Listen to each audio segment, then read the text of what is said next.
Hello दोस्त, welcome to my channel GS knowledge by engineer. मैं Chandrabhushan Kumar, electrical engineer, railway. आज हम लोग पढ़ेंगे पदार्थ की अवस्था परिवर्तन के बारे में। जैसे कि पदार्थ की अवस्था परिवर्तन, ठीक ना, change of state of matter. जैसे कि ठोस से द्रव में बदलेगा, उस प्रक्रिया को क्या बोलेंगे। द्रव से गैस में बदलेगा, उस प्रक्रिया को क्या बोलेंगे। और उस जिस ताप पे बदलेगा उस ताप को क्या बोलेंगे। जैसे देख लीजिए यहाँ पे, जैसे ये ठोस हो गया, ये द्रव हो गया यानी कि पानी, लिक्विड, एक गैस हो गया। तो किस प्रक्रिया के तहत ठोस द्रव में बदलेगा, इसको क्या बोलेंगे। प्रक्रिया को, प्रोसेस को क्या बोलेंगे।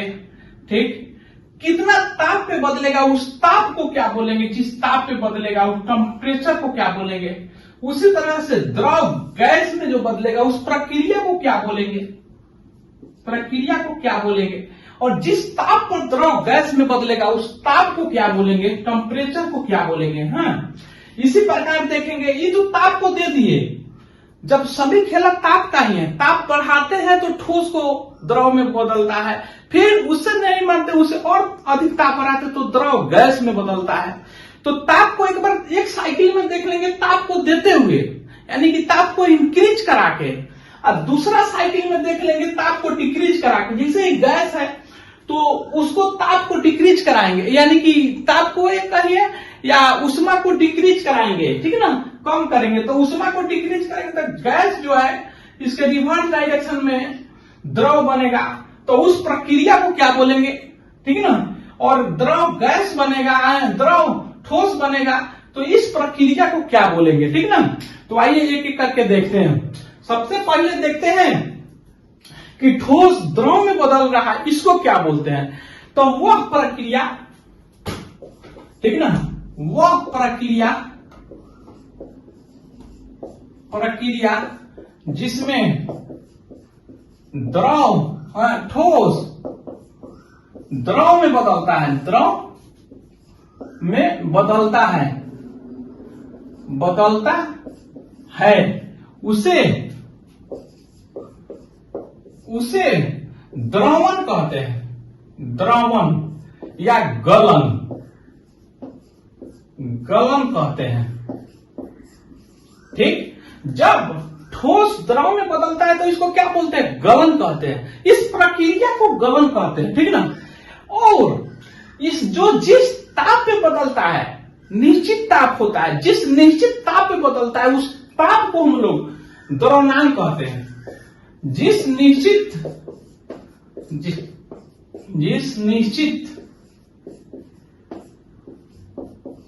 ताप पर बदलता है, अर्थात बदलता के अर्थ क्या, ठोस द्रव में बदलता है, ठीक ना, बदलता है, उसे क्या बोलते हैं, द्रव्यमाप बोलते हैं, द्रव्यमाप कहते हैं। इसको इंग्लिश में मेल्टिंग पॉइंट बोलते हैं, मेल्टिंग पॉइंट बोलते हैं।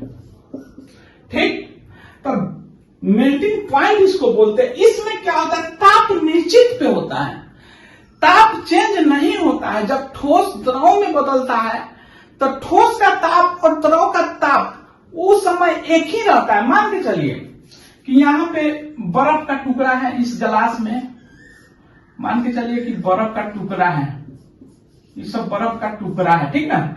इसको हम हीट कर रहे हैं, ये बर्फ का टुकड़ा का पहले टेम्परेचर था, मान के चलिए कि आपका -5 डिग्री सेल्सियस था, जिसमें बर्फ का, अब हीट कर रहे हैं तो ये 0 डिग्री पे आ जाएगा। जैसे ही 0 से ऊपर बढ़ने लगेगा ये पानी में बदल जाएगा, ये पानी में कन्वर्ट होने लगेगा, ठीक ना।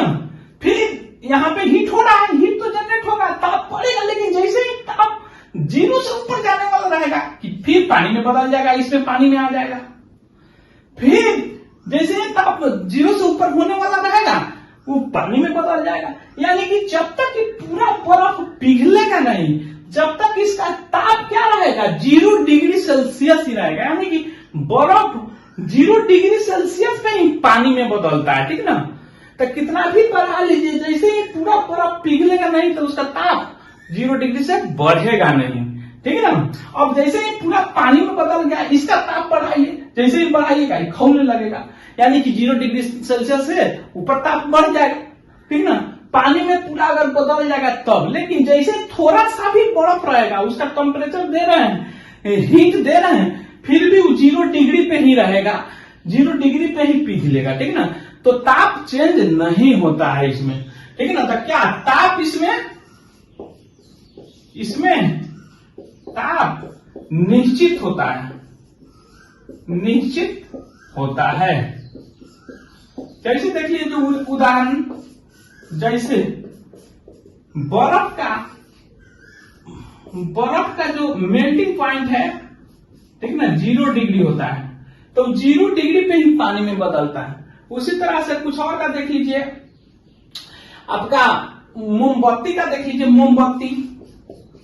मोमबत्ती का जो मेल्टिंग पॉइंट होता है, एमपी मतलब हम लिख दे रहे हैं मेल्टिंग पॉइंट, गलनांक, इसका आपका होता है 53 डिग्री सेल्सियस। तो इसे लोहा का देख लीजिए, लोहा इसका होता है आपका 1535 डिग्री सेल्सियस।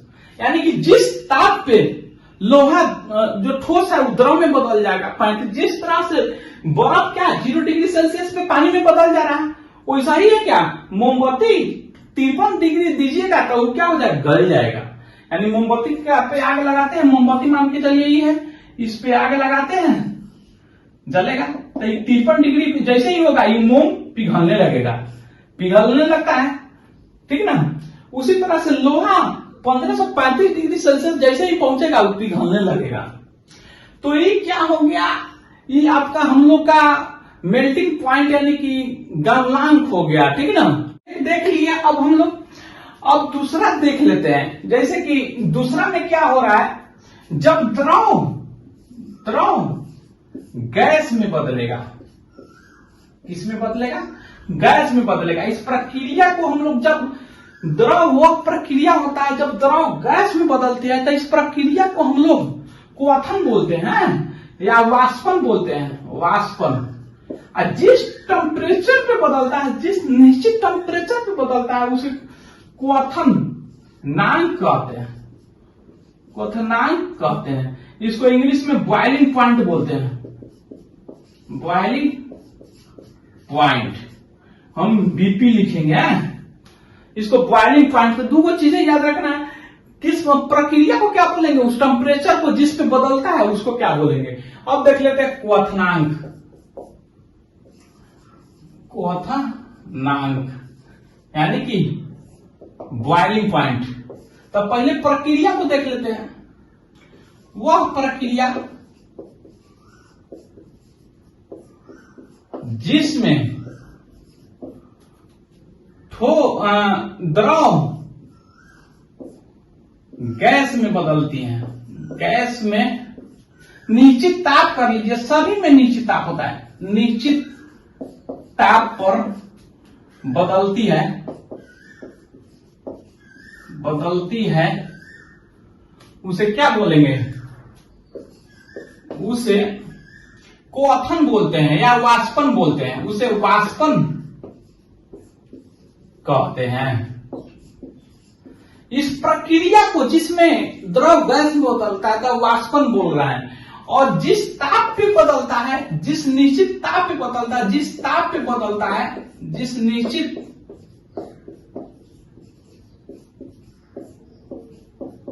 ताप पर द्रव गैस में बदलती है, गैस में बदलती है,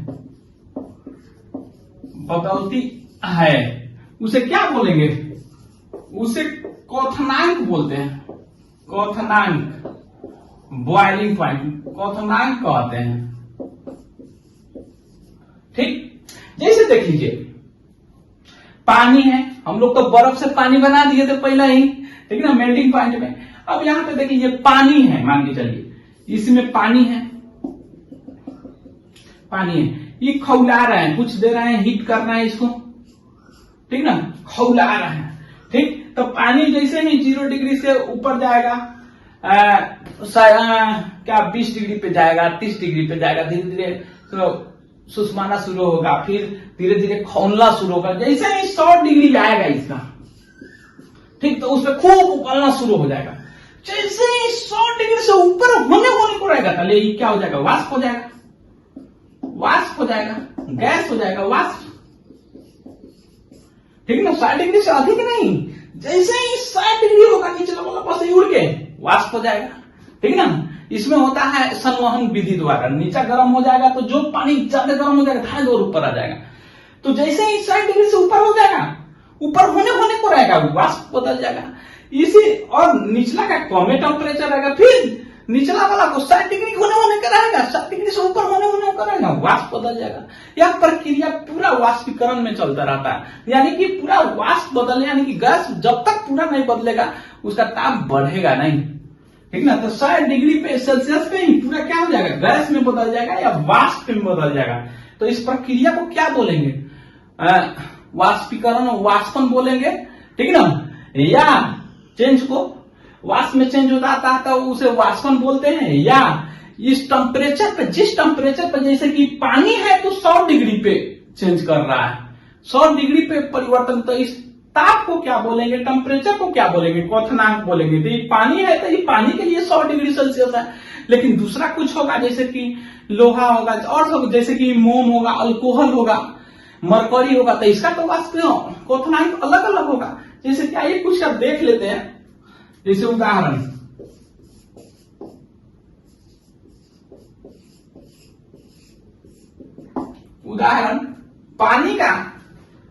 पानी का जो क्वथनांक है, पानी का जो बॉइलिंग पॉइंट है वो आपका 100 डिग्री सेल्सियस होता है। यानी कहने का आपकी 100 डिग्री सेल्सियस पानी को दीजिएगा तो ये वाष्प में बदल जाएगा, गैस में बदल जाएगा। वैसे ही आप देखिए अल्कोहल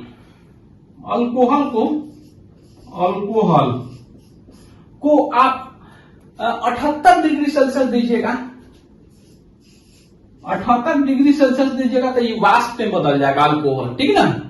वैसे मरकरी को, He को, मरकरी जो थर्मामीटर में लगाते हैं, मरकरी को अगर 357 डिग्री सेल्सियस दीजिएगा ताप, तो ये क्या हो जाएगा, वाष्प में बदल जाएगा। तो अब हम लोग देख लिए कि मेल्टिंग पॉइंट देख लिए, यानी कि ठोस द्रव में बदला, उसको देख लिए, हीट किए द्रव में बदला, द्रव को उष्मा दिए, हीट किए तो क्या, वाष्प में बदला। तो कभी कभी आ जाता है कि हम लोग का जनरल लाइफ में होता है द्रव, हम लोग तो जैसे कि कपड़ा सुखाते हैं तो उसको तो हीट नहीं करते हैं, आग नहीं देते, फिर भी सूख कैसे जाता है, ठीक ना। उसमें का जो द्रव रहता है वाष्प में कैसे बदल जाता है। क्वथनांक में जिस तरह से द्रव गैस में बदलता है, ठीक ना, बॉइलिंग पॉइंट पे क्वथनांक ताप पे बदलता है, तो उसको हम लोग क्वथन बोलते हैं, उस प्रक्रिया को। अब देखते हैं कि एक और प्रक्रिया है जिसमें द्रव वाष्प में बदलता है। उसका सिर्फ अंतर यही रहता कि क्वथनांक तो उबल के बदल रहा था, उबल के नहीं, कम टेम्परेचर पर द्रव गैस में बदल जाता है। जैसे देखिए यहां पे क्या हो गया, द्रव हो गया, ठीक ना, यहां पे गैस हो गया, ठीक। तो ये द्रव जो बॉइलिंग पॉइंट पे जा रहा था, यानी कि निश्चित टेम्परेचर पर, एक टेम्परेचर पे बॉइलिंग पॉइंट क्या है, टेम्परेचर है। तो ये जो गैस, द्रव गैस में बदल रहा था, इसको बॉइलिंग पॉइंट कहते थे, ठीक ना। लेकिन जितना बॉइलिंग पॉइंट है, क्वथनांक है, अगर उसे कम डिग्री पे, कम ताप पे अगर द्रव गैस में बदल जाती है, ठीक ना, तो उसको वाष्पीकरण कहते हैं, इवेपोरेशन कहते हैं, ठीक। क्या बोलते हैं, अगर द्रव अपने क्वथनांक बिंदु से कम ताप पे, कम निश्चित ताप पे द्रव गैस में बदल जाती है, तो उसको क्या कहते हैं, वाष्पीकरण कहते हैं। आइए देखते हैं इवेपोरेशन को,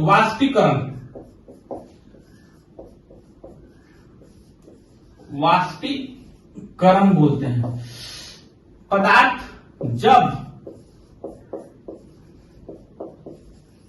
कोई द्रव पदार्थ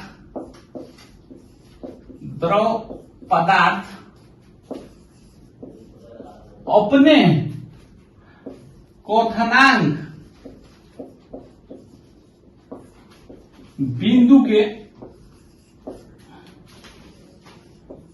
नीचे ताप पर, नीचे ताप पर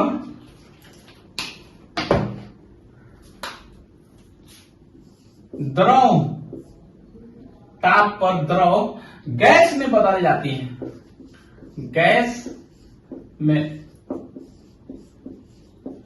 बदलती है, उसे क्या बोलते हैं?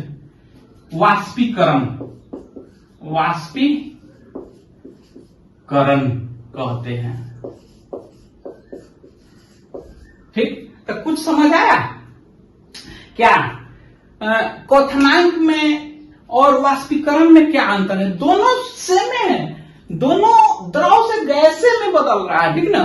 जो द्रव पदार्थ है वो गैसे में बदल रहा है।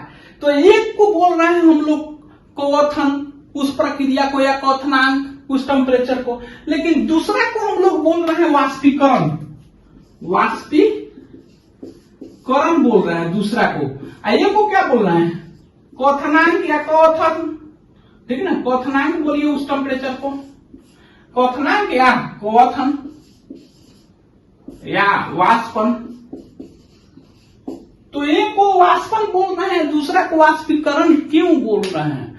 तो देखिए, जब द्रव को खौला के, ठीक ना, उसके मेल्टिंग पॉइंट पे ले जाके हम गैस में बदल रहे हैं, यानी कि मैक्सिमम हीट देके जब गैस में बदल रहे हैं, तो उसको हम लोग क्वथनांक या उस प्रक्रिया को क्वथन या वाष्पन बोलते हैं। लेकिन अगर वही द्रव जिसका उस क्वथनांक है, बॉइलिंग पॉइंट है, उस बॉइलिंग पॉइंट के नीचे ही, यानी कि कम ताप पर अगर वो द्रव गैस में बदल जाता है, तो वाष्पीकरण कहते हैं। जैसे एग्जांपल से देख लीजिए, हम लोग क्या किए कि पानी को खौला के, खूब खौलाए, 100 डिग्री पे ले गए, तब वो गैस में बदला, तो उसको वाष्पन बोले या क्वथनांक बोले।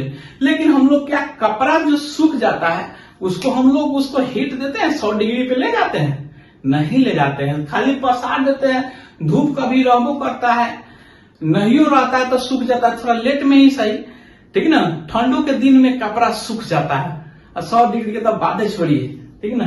तो क्या होता है, जैसे उदाहरण से देख लीजिए, किसके कारण? वाष्पीकरण के कारण कपड़ा सूख जाता है, ठीक ना? कपड़ा का सूखना, कपड़ा का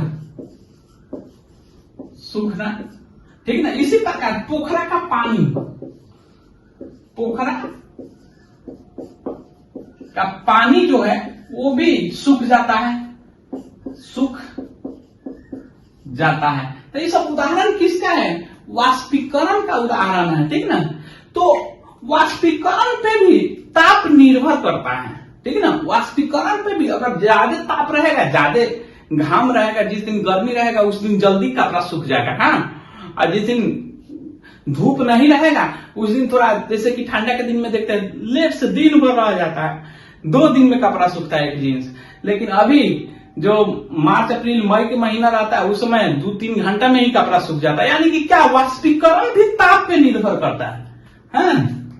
तो क्या, दूसरा पॉइंट लिख लीजिए, वाष्पीकरण भी क्या, ताप पर निर्भर करता है,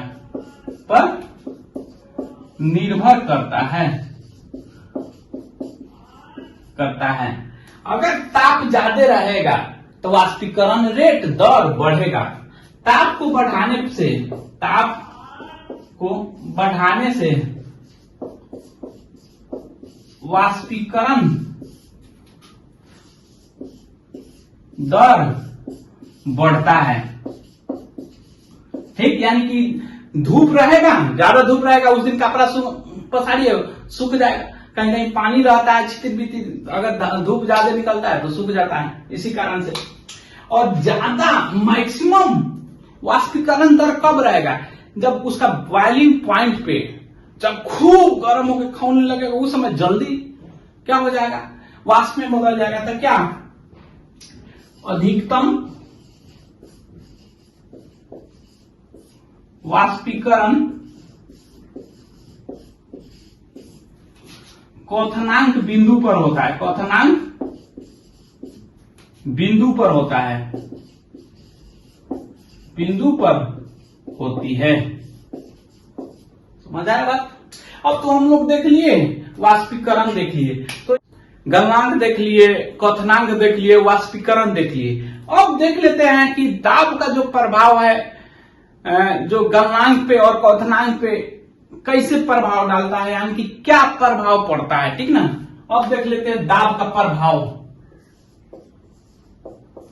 दाब का प्रभाव यानी दाब बढ़ाने से, एक में देख लेते हैं, एक तरफ रख लेते हैं, इधर गलनांक,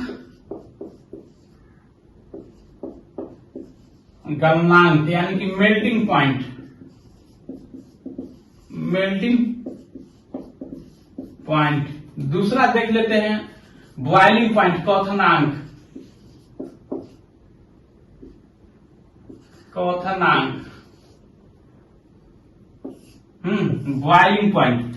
अब देखिए, अगर दाब बढ़ाते हैं, गलनांक में हो जाता है क्या, जब कोई पदार्थ गलने के बाद अगर सिकुड़ता है, ठीक ना, तो अगर सिकुड़ता है यानी कि कम होता है, गलने के बाद कम होगा, तो दाब बढ़ाते हैं तो उसका जो गलनांक भी है कम होगा। यानी ठोस पदार्थ गलने के बाद, गलने के बाद सिकुड़ता है, सिकुड़ता है, तो जो दाब होगा, तो दाब बढ़ाने पे उसका मेल्टिंग पॉइंट होगा वो घटेगा, यानी कि इनवर्सली प्रोपोर्शनल होगा। तब प्रेशर, दाब अगर इंक्रीज करेंगे, दाब अगर इंक्रीज करेंगे, तो इसका जो मेल्टिंग पॉइंट होगा, गलनांक होगा, मेल्टिंग पॉइंट होगा, वो डिक्रीज करेगा। पता समझ में? दाब बढ़ाएंगे तो क्या होगा, मेल्टिंग पॉइंट, मेल्टिंग पॉइंट क्या है, टेम्परेचर है। जैसे कि बर्फ का टेम्परेचर क्या है, मेल्टिंग पॉइंट क्या है, 0 डिग्री है। तो अगर दाब बढ़ा देगा, बर्फ क्या होता है, बर्फ पिघल जाने के बाद वो सिकुड़ता है। देखते होइएगा कि शीशा में पानी रख दीजिए और उसको फ्रिज में जमा दीजिए, शीशा कभी कभार छिनिक जाता है, क्योंकि उसका जो वॉल्यूम है बढ़ता है। वहीं बर्फ को पिघला दीजिए, वो कमे में आ जाएगा, वो सिकुड़ जाएगा। ठीक ना? तो जो पिघलने के बाद सिकुड़ता है, तो दाब बढ़ाएंगे तो उसका मेल्टिंग पॉइंट घटेगा। ठीक ना? जैसे देख लीजिए बर्फ, लिखिए बर्फ। दूसरा में देख लीजिए, ये कंडीशन एक हो गया, अगर जो पदार्थ गलने के बाद बढ़ेगा तो उसको दाब के साथ मेल्टिंग पॉइंट भी बढ़ता है। पदार्थ गलने के बाद बढ़ता है, यानी कि फैलता है, फैलता है, फैलता है, तो उसका दाब बढ़ाने के साथ भी, दाब बढ़ाएंगे तो क्या होगा, उसका मेल्टिंग पॉइंट होगा, यानी कि गलनांक होगा, वो भी बढ़ेगा। ठीक ना? मान के चलिए कि कोई मोमबत्ती है, ठीक, उसका 53 डिग्री सेल्सियस है मेल्टिंग पॉइंट, ठीक ना, लेकिन वो क्या होता है, गलता है ना, तो वो फैलता है। देखते हैं कि मोमबत्ती जैसे ही यहाँ पे गिरता है, तो जो गल के गिरता है वो फैल जाता है, फैलता है। तो इसका दाब बढ़ाइएगा, मान के चलिए कि इसका दाब रूम टेम्परेचर पे वायुमंडलीय दाब है, उसे बढ़ाइएगा तो इसका जो वैयथी है, मेल्टिंग पॉइंट है, वो भी बढ़ेगा या जल्दी मेल्ट होगा। ठीक ना? वो मेल्टिंग पॉइंट भी बढ़ेगा। अब तो ये कंडीशन होगा। अब दूसरा कंडीशन देख लेते हैं कि अशुद्धि मिलाने पे, अशुद्धि मिलाने पर जो मेल्टिंग पॉइंट होता है वो घटता है, घटता है। ठीक, ये तो हो गया आपका मेल्टिंग पॉइंट या गलनांक का दाब पे प्रभाव। अब दूसरा देख लीजिए कि क्वथनांक पे दाब का प्रभाव क्या होता है। तो क्वथनांक में सीधे है, दाब बढ़ाइएगा तो क्वथनांक बढ़ेगा। क्वथनांक बढ़ता है क्या? प्रेशर दाब बढ़ाने पर, यानी कि दाब बढ़ाइएगा तो क्वथनांक बढ़ेगा। इसी के कारण अगर पहाड़ी इलाका पे जाइएगा तो वहां पे खाना धीमे धीमे पकता है, क्योंकि दाब तो घट जाता है, घट गया दाब तो इसका क्वथनांक भी घट जाएगा। क्वथनांक का टेम्परेचर मान के चलिए, जो पानी 100 डिग्री सेल्सियस पे खौलता है, ऊपर चले जाइए कि 70 डिग्री पे खौलने लगे, तो उसी पे 70 डिग्री पे ही खौलने लगेगा, उसमें तो उष्मा उतना जा नहीं पाएगा। जैसे चावल रखिएगा तो जल्दी पक नहीं पाएगा, क्या उसमें उतना उष्मा नहीं रहेगा, इसलिए वहां पे खाना देर से पकता है। अशुद्धि मिलाने पे, अशुद्धि मिलाइएगा, अशुद्धि को इंक्रीज करने पे भी क्या होता है? क्वथनांक बढ़ता है, क्वथनांक बढ़ता है। तो क्वथनांक के केस में क्या देख रहे हैं? दोनों, या अशुद्धि मिलाइए या दाब बढ़ाइए, दोनों केस में बढ़ता है, घटता नहीं है। और इसमें है क्या, जो पदार्थ सिकुड़ता है वो घटता है दाब के साथ, जो पदार्थ बढ़ता है वो बढ़ता है, वो दाब के साथ उसका मेल्टिंग पॉइंट द्रव्यमांक बढ़ता है। अशुद्धि मिलाने पे इसका क्या है? घटता है। ठीक, तो ये तो हम लोग अब देख लिए। अब आगे के देख लेते हैं, एकदम टेम्परेचर कम करके, यानी कि उष्मा खींच कर। जैसे कि उष्मा दे के दीजिए, ठोस द्रव में बदला, द्रव गैस में। अब देख लेते हैं उष्मा डिक्रीज कर रहे हैं, यानी तो गैस द्रव में बदलेगा और द्रव ठोस में, उसको क्या बोलेंगे? अब दूसरा देख लीजिए, ठीक ना, ये भी अब तो ठोस हो गया, ठीक ना, द्रव हो गया, गैस। अब हम लोग उष्मा दिए तो इसमें बदला, उष्मा देने के बाद, और इसको उष्मा दिए तो इसमें बदला, ठीक ना।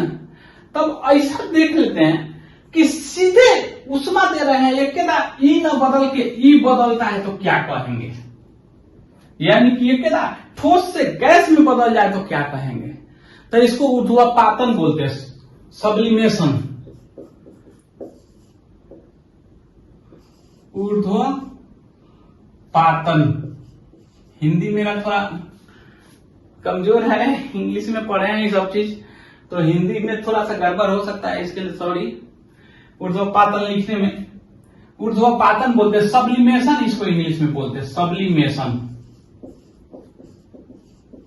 ठीक, तो वो प्रक्रिया है जिसमें ठोस सीधे गैस में बदल जा रहा है। वह प्रक्रिया जिसमें ठोस द्रव में नहीं बदलकर सीधे गैस में, सीधे गैस में बदल जाती है, बदल जाती है, उसे क्या बोलते हैं? ऊर्ध्वपातन बोलते हैं, ऊर्ध्वपातन कहते हैं। जैसे देख लीजिए आप, जैसे उदाहरण समझ जाइए, ठीक ना। कपूर, बहुत नाम सुने होगा, कपूर। कपूर को क्या, जो किसी फंक्शन में पूजा वूजा में जलाते हैं, सोझे पंडित जी का होता है थाली में, उसमें आग लगा देते हैं, वो द्रव में नहीं बदलता है, पानी में थोड़ा सा भी पानी का सोझे गैस में बदल जाता है, सोझे खत्म हो जाता है, और रहता है ठोस, अब सोझे गैस में बदल जाता है। उसी तरह से अमोनियम क्लोराइड को भी देखिएगा, अमोनियम क्लोराइड, ठीक ना। उसी तरह से नेप्थालीन को भी देखिएगा, नेप्थालीन को भी देखिएगा। उसी तरह से आयोडीन को भी, आयोडीन भी द्रव में नहीं आता, सीधे गैस में परिवर्तन होना। तो इसे क्या बोलते हैं? ये उदाहरण पूछता है, एग्जाम में पूछता है कि इसका जलना क्या कहलाता है, ठीक ना। सब्लिमेशन, ये सब तीनों चारों दे देता है, उसमें पूछता है चारों ऑप्शन, या पूछ देगा कि ऊर्ध्वपातन के उदाहरण एग्जाम्पल कौन है, ठीक ना, इसमें से चुनिए, ऐसे पूछ देता है। तो ये सब्लिमेशन हो गया। अब हम लोग देखते हैं कम करा के, ये तो टेम्परेचर को इंक्रीज कराए। तो ये चारों प्रोसेस क्या हुआ, जब टेम्परेचर को इंक्रीज हुआ चारों पांचों, अब टेम्परेचर को क्या करते हैं, डिक्रीज करके देखते हैं। यानी कि गैस को टेम्परेचर डिक्रीज करेंगे, कम करेंगे तो द्रव में बदलेगा, द्रव को कम करेंगे तो ठोस में बदलेगा। इसको क्या बोलते हैं, आइए देखते हैं। पढ़ लिए मेल्टिंग पॉइंट, बॉइलिंग पॉइंट, ठीक ना, इवेपोरेशन और ऊर्ध्वपातन, सब्लिमेशन। अब हम लोग देख लेते हैं, ये तो सभी जो प्रक्रिया था ताप को बढ़ाने का प्रक्रिया था। अब ताप को कम करने के प्रक्रिया में गैस द्रव में बदलता है, उसे ताप, द्रव का भी ताप कम करिएगा तो ठोस में बदल जाएगा, ठीक है ना। तो इस प्रक्रिया को क्या कहेंगे, आइए देखते हैं। जैसे कि गैस का जब ताप कम करिएगा, ताप डिक्रीज करिएगा तो द्रव में बदल जाएगा, है। तो इस प्रक्रिया को, प्रोसेस को हम लोग जो होता है क्या बोलते हैं, सघन बोलते हैं, सघनन, ठीक। इस सघनन पे जो ताप होता है, जिस ताप पे गैस द्रव में बदलती है, जितना ताप पे बदलती है, उसी ताप पे जो था द्रव गैस में बदला था। यानी कि बॉइलिंग पॉइंट जो था, बॉइलिंग पॉइंट और सघन होता है, ठीक ना।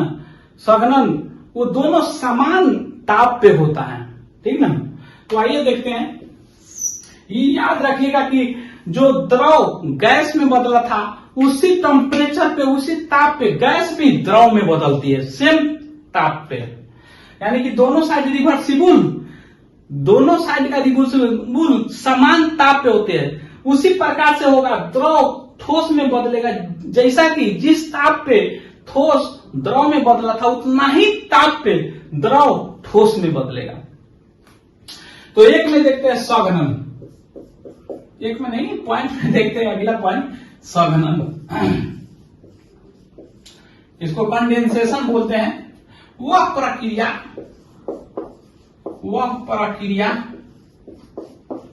जिसमें क्या होता है, गैस द्रव में बदलती है, द्रव में बदलती है, उसे क्या बोलते हैं, उसे सघनन कहते हैं,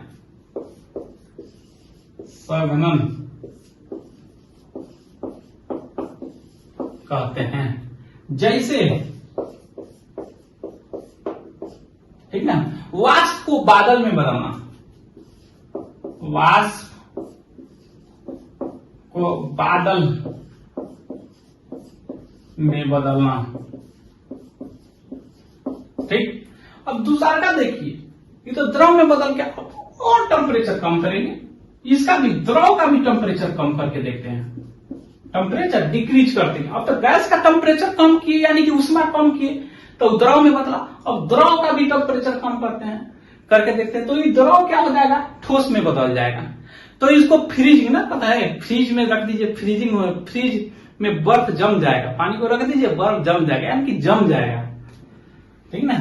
तो फ्रीजिंग देखते हैं, जमना कहते हैं, जमना कहिए या हिमीकरण। हिमीकरण माने, हिम माने होता है बर्फ, हिमीकरण माने बर्फ जमना। वह प्रक्रिया जिसमें सभी निश्चित ताप पे होता है, जिसमें द्रव गैस में बदलती हैं, उसे क्या बोलेंगे, हिमीकरण कहते हैं, हिमीकरण कहते हैं। और जिस ताप पे होता है, जिस ताप पर द्रव गैस में बदलती है, उसे हिमांक कहते हैं, हिमांक, फ्रीजिंग पॉइंट, हिमांक कहते हैं। और जान जाइए, हिमांक और गलनांक दोनों सेम ताप पे होता है। हिमांक बराबर गलनांक, या ऐसे कर दीजिए, हिमांक, गलनांक बराबर लिख दीजिए समान ताप पर, समान ताप पर। इसका अर्थ क्या होगा, जितना ताप पे ठोस द्रव में बदला था, जैसे कि बर्फ पानी में 0 डिग्री सेल्सियस पे बदला था, उतना ही डिग्री सेल्सियस पे जो द्रव है वो ठोस में बदलेगा, यानी पानी बर्फ में बदलेगा। तो पानी भी बर्फ में कब बदलता है, कितना डिग्री पे, 0 डिग्री सेल्सियस पे है। यानी कि क्या गलनांक और हिमांक दोनों समान ताप पे होता है, ठीक ना, ये भी 0 डिग्री पे होगा, यानी कि दोनों समान ताप पे। उसी तरह से जो क्वथनांक होगा, ठीक ना, क्वथनांक और सघन दोनों समान ताप पे होता है। तो अब हम लोग एक एक करके देख लिए, अब पदार्थ की अवस्था परिवर्तन का कंक्लूजन निकाल के देख लेते हैं, देख लेते हैं। जैसे कि लास्ट में ठोस हो गया, ये द्रव हो गया, ये गैस हो गया, ठीक। एक बार टेम्परेचर बढ़ा के देखे तो ठोस को टेम्परेचर बढ़ाए तो द्रव में बदल गया, टेम्परेचर को इंक्रीज किए, द्रव का भी टेम्परेचर इंक्रीज किए, टेम्परेचर को उष्मा दिए द्रव को, तो क्या होगा, गैस में बदल गया, ठीक। तो इसको क्या बोले, गल गया। ठोस क्या हो गया, गल गया, तो गलनांक बोले। द्रव क्या हो गया, वाष्प में बदल गया, ठीक ना, तो वाष्पन बोले। इस टेम्परेचर को हम लोग बोले क्वथनांक। फिर क्या किए, एक बार देखे कि बीच वाला को न लाके एक टेम्परेचर बढ़ाइए, एक गैस में परिवर्तन किए हम लोग, यानी कि ठोस का टेम्परेचर कुछ ज्यादा बढ़ा दिए, उसको क्या बोले, ऊर्ध्वपातन बोले, ऊर्ध्वपातन, सब्लिमेशन बोले। अब ये देख लिए प्रोसेस ताप को बढ़ाने पे। एक ये भी देखे कि जो बॉइलिंग हो रहा था, ठीक ना, यानी कि क्वथन था, वाष्पन था, तो वो टेम्परेचर को खूब ज्यादा बढ़ा के, यानी कि क्या, द्रव को उबाल के एक कम में, उसका बॉइलिंग पॉइंट से कम में पे जब द्रव गैस में बदल जाती है, उसको वाष्पीकरण कहते हैं। यानी कि द्रव गैस में 2 प्रकार से बदला, एक अपना क्वथनांक पे, यानी कि मैक्सिमम टेम्परेचर पे, और एक क्वथनांक के नीचा टेम्परेचर पे, ठीक ना। और दूसरा देख लिए हम लोग, अब तो बढ़ा के टेम्परेचर देखिए, अब घटाए, गैस का टेम्परेचर कम किए तो द्रव में बदला, ठीक ना, उसका घनन कहलाया। और द्रव का फिर टेम्परेचर कम किए तो किस में बदला, ठोस में बदला, वो फ्रीजिंग कहलाया, ठीक। अब एक लास्ट देख लेते हैं गुप्त ऊष्मा के बारे में। ऊष्मा, किसी भी पदार्थ का गुप्त ऊष्मा, लैटेंट हीट, गुप्त ऊष्मा, गुप्त ऊष्मा क्या होता है, किसी भी पदार्थ को अवस्था परिवर्तन में जो ऊष्मा लगती है, वो तो टेम्परेचर से जब बढ़ाया जा रहा है, टेम्परेचर का गणना कर रहा है, तो ऊष्मा का नहीं कर रहा है। अब ऊष्मा, एक्यूरेट ऊष्मा कितना लगेगा अवस्था परिवर्तन में, उसको गुप्त ऊष्मा कहते हैं, ठीक ना। जैसे देख लीजिए, आइए देखते हैं डिफिनेशन पहले। किसी भी पदार्थ की अवस्था परिवर्तन में जितना ऊष्मा की आवश्यकता होती है, ऊष्मा की आवश्यकता होती है, उसे उस पदार्थ के लैटेंट हीट कहते हैं, यानी कि गुप्त ऊष्मा कहते हैं, गुप्त ऊष्मा कहते हैं, ठीक, समझ आया बात, उसे गुप्त ऊष्मा कहते हैं उसका। जैसे देख लीजिए कि मान के चलिए इसे एल से सूचित करते हैं, सूचित करते हैं। मान के चलिए कि कोई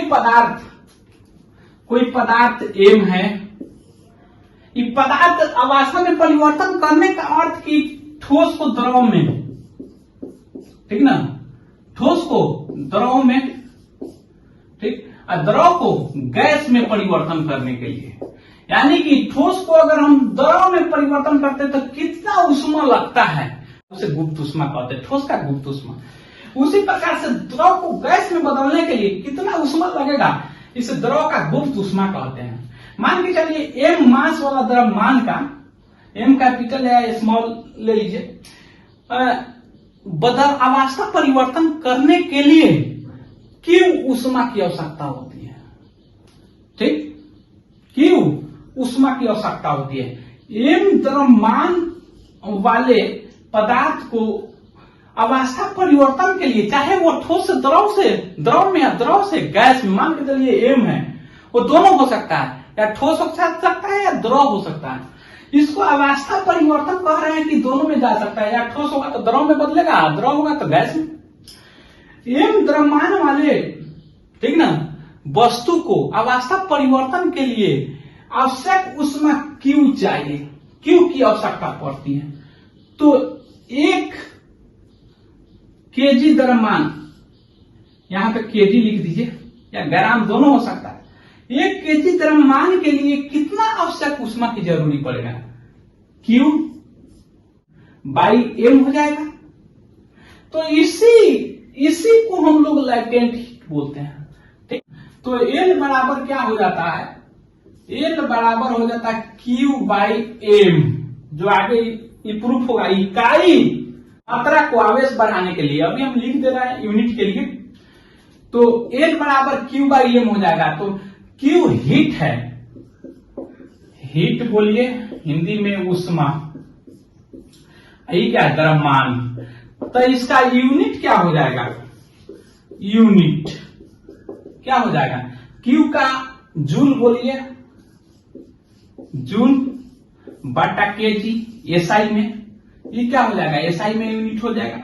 अगर वहीं CGS में पूछे तो क्या हो जाएगा, CGS में हीट को कैलोरी में मेजर करते हैं, कैलोरी बटा ग्राम। अब देख लेते हैं, ये तो लेटेंट हीट देख लिए, इसका यूनिट ही होता है, दूसरा CGS यूनिट ही होता है, इसको L से सूचित करते हैं। अब देख लेते हैं, अब ठोस है तो द्रव में तो बदलेगा, तो इसमें ऊर्जा लगेगा, तो ये ठोस का गलन गुप्त उष्मा बोलेंगे, और द्रव है तो गैस में बदलेगा तो वाष्पन की गुप्त उष्मा बोलेंगे। यानी कि क्या, गुप्त उष्मा 2 प्रकार की होती है, आइए देखते हैं। गुप्त उष्मा लैटेंट हीट 2 प्रकार की होती है, ठीक। एक में आपका हो गया गलन की गुप्त उष्मा, गलन गुप्त उष्मा, ठीक ना। दूसरा में हो गया लैटेंट हीट ऑफ फ्यूजन बोला जाता है उसको। दूसरा में हो गया वाष्पन या वाष्पीकरण का गुप्त उष्मा, वाष्पन की गुप्त उष्मा, गुप्त उष्मा। उस समय देखिए ठोस को द्रव में बदल रहा था, द्रव गैस में बदल रहा था, ठोस को द्रव में बदल रहा था तो उसे मेल्टिंग बोल रहे थे, गलनांक बोल रहे थे, टेम्परेचर को। अब यही गलनांक को अगर टेम्परेचर हटा दीजिए, उष्मा बोल दिया जाए कि कितना उष्मा लगेगा, तो इसको गलन की गुप्त उष्मा कहेंगे। गलनांक से ही गलन है, गलन की गुप्त उष्मा, उष्मा यानी कि क्या, गलनांक टेम्परेचर का दिखा रहा था, ये उष्मा को दिखाएगा, ठीक ना। ठोस से द्रव में जो टेम्परेचर को दिखा रहा था उसे गलनांक बोलते थे। ठोस से द्रव में परिवर्तन के लिए जितना उष्मा की आवश्यकता होगा उसे गलन की गुप्त उष्मा बोलेंगे। उसी तरह से जो जिस ताप पे द्रव गैस में बदल रहा था, ठीक ना, उसे क्वथनांक बोल रहे थे। लेकिन वही जितना उष्मा की आवश्यकता चाहिए, ठीक ना, उष्मा को दिखाने के लिए जितना उष्मा की आवश्यकता द्रव से गैस में बदलने के लिए चाहिए, उसको वाष्पन की गुप्त उष्मा कहेंगे। उसे क्या कहेंगे, वाष्पन की गुप्त उष्मा, गुप्त उष्मा। समझ आया बात। एक ही एक प्रकार जो गलनांक था वही है, सिर्फ वो गलनांक टेम्परेचर को दिखा रहा था, ये क्या हीट को दिखा रहा है। ये भी द्रव से गैस में बदल रहा था तो क्वथनांक बोलते थे, ठीक ना। लेकिन ये क्या दिखा रहा है, ऊष्मा दिखा रहा है। यानी कि द्रव से गैस में बदलने के लिए जितना ऊष्मा को आवश्यकता पड़ेगा उसको क्या बोलेंगे, वाष्पन की गुप्त ऊष्मा। टेम्परेचर को न छोड़ के, टेम्परेचर को छोड़ के ऊर्जा को, ऊष्मा को कहने लगे तो गुप्त बोलेंगे, और वही टेम्परेचर को बताएं तो क्या, गलनांक बोलेंगे। इसको क्या, क्वथनांक बोलेंगे। अब आइए एक में करके देख लेते हैं। गलन की गुप्त ऊष्मा, गलन की गुप्त ऊष्मा, इसका डिफिनेशन होता है इकाई, इकाई पदार्थ को, ठीक ना, ठोस से द्रव में, ठीक ना, परिवर्तन के लिए या बदलने के लिए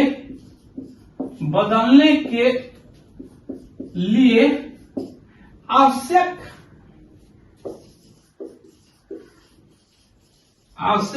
ऊष्मा की मात्रा, कितना ऊष्मा लगेगा ठोस से द्रव में बदलने के लिए, कितना ऊष्मा लगेगा इकाई पदार्थ में, तो उसी को क्या बोलते हैं, मात्रा को, आवश्यक ऊष्मा की मात्रा को गल रहा है तो इसलिए गलन बोल रहे हैं, गलन की गुप्त ऊष्मा, ठीक ना। ये गुप्त ऊष्मा है लेकिन गल रहा है पदार्थ, इसलिए गलन की गुप्त ऊष्मा बोलते हैं, गलन की गुप्त ऊष्मा कहते हैं। फिर वही तरह से एम मास वाले द्रव्यमान के लिए, एम केजी कहिए, एम केजी वाले द्रव्यमान के गलने के लिए क्यू ऊष्मा चाहिए, तो 1 केजी इकाई निकल गया, 1 केजी के लिए क्यू बाई एम, तो इसी को ना एल बोलते हैं। एल बराबर क्या हो जाएगा, क्यू बाई एम, इसका यूनिट क्या हो जाएगा, एसआई में क्या हम बताए हैं पहले ही, क्या हो जाएगा, जूल प्रति केजी, और सीजीएस में क्या हो जाएगा, कैलोरी प्रति ग्राम। अब इसी का मान देख लीजिए, बर्फ ठोस है वो पानी में बदलेगा, तो बर्फ गल रहा है तो ऊष्मा लेके कौन गल रहा है, बर्फ। मान के चलिए ठोस के जगह पर बर्फ रख दीजिए, बर्फ, ये क्या बदल रहा है ऊष्मा लेके, पानी में, तो गल कौन रहा है, बर्फ। ये बर्फ को गलने के लिए 10⁵ जूल पर केजी इतना लेटेंट हीट चाहिए, ऊष्मा चाहिए, लेटेंट हीट चाहिए, तब ही बर्फ पानी में बदलेगा। अगर सीजीएस में बात करते हैं, सीजीएस में तो 80 कैलोरी पर ग्राम, इतना ऊष्मा दे दीजिएगा बर्फ को तो गल के पानी हो जाएगा, ठीक। तो क्या होगा, ऊष्मा के मान कितना, एसआई में 3.36 × 10⁵ केजी जूल पर केजी बर्फ को दे दीजिएगा, बर्फ, तो ये क्या हो जाएगा, पानी में बदल जाएगा, पानी में। यही सीजीएस में, ठीक ना, 80 कैलोरी पर ग्राम दे दीजिएगा तो क्या हो जाएगा, बर्फ पानी में बदल जाएगा। इसी को गलन की गुप्त ऊष्मा बोलते हैं। अब देख लेते हैं वाष्पन की गुप्त, गलन की वाष्पन की गुप्त ऊष्मा, ये क्या हो जाएगा, द्रव से गैस में बदलेगा, द्रव से गैस में बदलने के लिए जितना ऊष्मा की आवश्यकता पड़ेगा उसी को ना बोलेंगे। अगर टेम्परेचर बता दे कितना टेम्परेचर पे, वो बॉइलिंग पॉइंट हो जाएगा क्वथनांक, लेकिन कितना ऊष्मा की आवश्यकता पड़ेगा, ये क्या हो जाएगा, वाष्पन की गुप्त ऊष्मा। तो क्या बोलेंगे, इकाई पदार्थ के, ठीक है, इकाई पदार्थ, इकाई मात्रा वाले या इकाई पदार्थ को, ठीक ना, द्रव से गैस में बदलने के लिए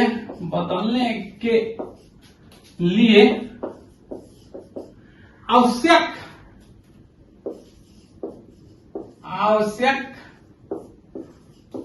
ऊष्मा की मात्रा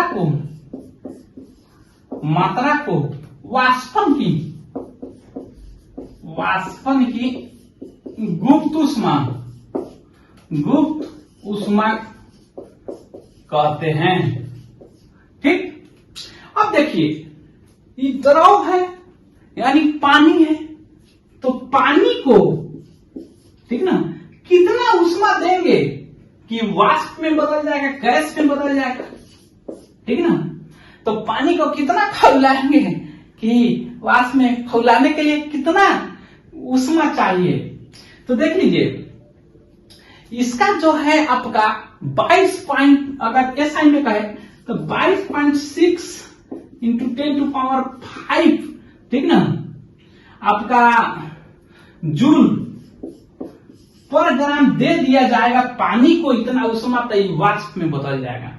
और यही सीजीएस में कहा जाए तो अगर इसको 540 ठीक ना कैलोरी पर ग्राम ऊष्मा दे दीजिएगा तो ये पानी वाष्प में बदल जाएगा। ठीक, तो क्या पानी को 22.6 इंटू 10⁵, ठीक ना, जूल पर केजी अगर पानी को देते हैं, पानी को, तो क्या हो जाएगा, वाष्प में बदल जाएगा, वाष्प में। तो इसको क्या बोलेंगे, वाष्प की गुप्त ऊष्मा। और इसी को सीजीएस में कहिएगा, ये सही में हो गया। इसी को सीजी में 540 पूछता है कंपटीशन में, डायरेक्ट क्वेश्चन आता है कि कितना ऊष्मा देने पे पानी वाष्प में बदल जाता है, यानी कि गुप्त ऊष्मा का मान पूछ लेता है।